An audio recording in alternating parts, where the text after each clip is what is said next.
ঘটনাটি গত বছরের 19 ডিসেম্বরের।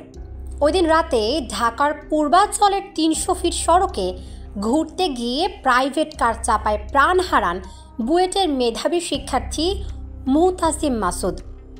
এই ঘটনায় আহত হন তার দুই বন্ধু বুয়েটের আহসানুল্লাহ হলের অমিত সাহা ও মেহেদি হাসান।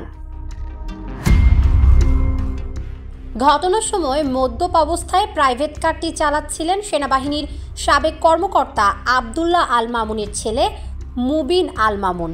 সে সময় ঘটনাস্থল থেকে মামুনের পাশাপাশি তার বন্ধু মিরাজুল করিম ও আসিফ চৌধুরীকে গ্রেফতার করা হয়।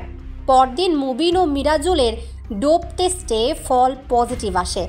বর্তমানে তারা তিনজনই কারাগারে আছেন। সম্প্রতি এই ঘটনায় গ্রেফতার আসামিরা উচ্চ আদালত থেকে জামিন পান। তবে বুয়েটের শিক্ষার্থীরা জামিনের বিরোধিতা করে বিক্ষোভ ও মানববন্ধন করে। এরপরেই রাষ্ট্রপক্ষের আপিলের প্রেক্ষিতে সোমবার চেম্বার জজ আদালত ওই আসামিদের জামিন স্থগিত করেছেন। এদিকে আলোচিত এই ঘটনার 3 মাস পেরিয়ে গেছে। ঘটনার সময় হওয়া 2 মামলার মধ্যে মাদকদ্রব্য নিয়ন্ত্রণ আইনে হওয়া মামলার তদন্ত শেষ করেছে পুলিশ। তবে নিহতের বাবার করা মামলায় মেডিকেল রিপোর্ট, ময়না তদন্ত রিপোর্ট ও ভেহিক্যাল রিপোর্ট পায়নি পুলিশ। এই কারণে মামলার স্বাভাবিক কার্যক্রম থেমে রয়েছে। পুলিশ বলছে, রোজার ঈদের ছুটির পরপরই সংশ্লিষ্ট দপ্তরগুলোতে রিপোর্ট চেয়ে তাগিদ দেওয়া হবে। এরপর দ্রুতই মামলার তদন্ত সম্পূর্ণ করে প্রতিবেদন আদালতে পাঠানো হবে। ভুক্তভোগীর পরিবার বলছে, মাদকের মামলার তদন্ত প্রতিবেদন দ্রুত আদালতে পাঠানো গেলে আসামিরা জামিনের সুযোগ পেত না।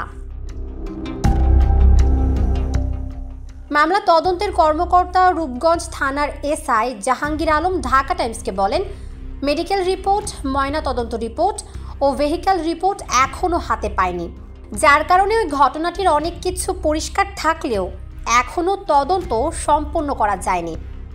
মেডিকেল রিপোর্ট, কিন্তু যে এমবিআই রিপোর্টটা, মোটর ভেহিকেল যে রিপোর্টটা, বিআরটিএ থেকে প্রতিবেদন, এটাও পাই নাই, পোস্টমর্টম রিপোর্টটাও পাই নাই, আর মেডিকেল রিপোর্টটাও পাইনি। এগুলো কোনো কিছু এখনো পাওয়া যায় না। এই রিপোর্টের অপেক্ষায় আছে। ঢাকা টাইমসের সঙ্গে আলাপকালে নিহত শিক্ষার্থীর বাবা মাসুদ মিয়া বলেন, এটা একটা সুস্পষ্ট হত্যাকাণ্ড।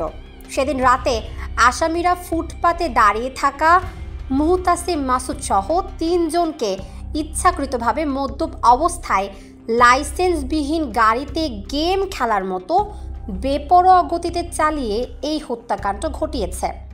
তখন গাড়ির গতি 100 কিলোমিটার বা এর ঊর্ধ্বে ছিল।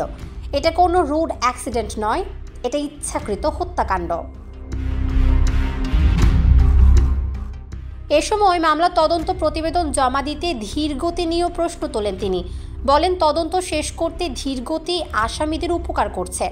ধীরগতির সুযোগ নিয়েই আসামিরা সাধারণত আদালত থেকে জামিন নিয়ে বের হয়ে যায়। আমাদের মামলায়ও তা হয়েছিল, কিন্তু বুয়েট শিক্ষার্থীদের আন্দোলনের মুখে জামিন নিয়ে বের হতে পারেন নাই বলে আমি মনে করি।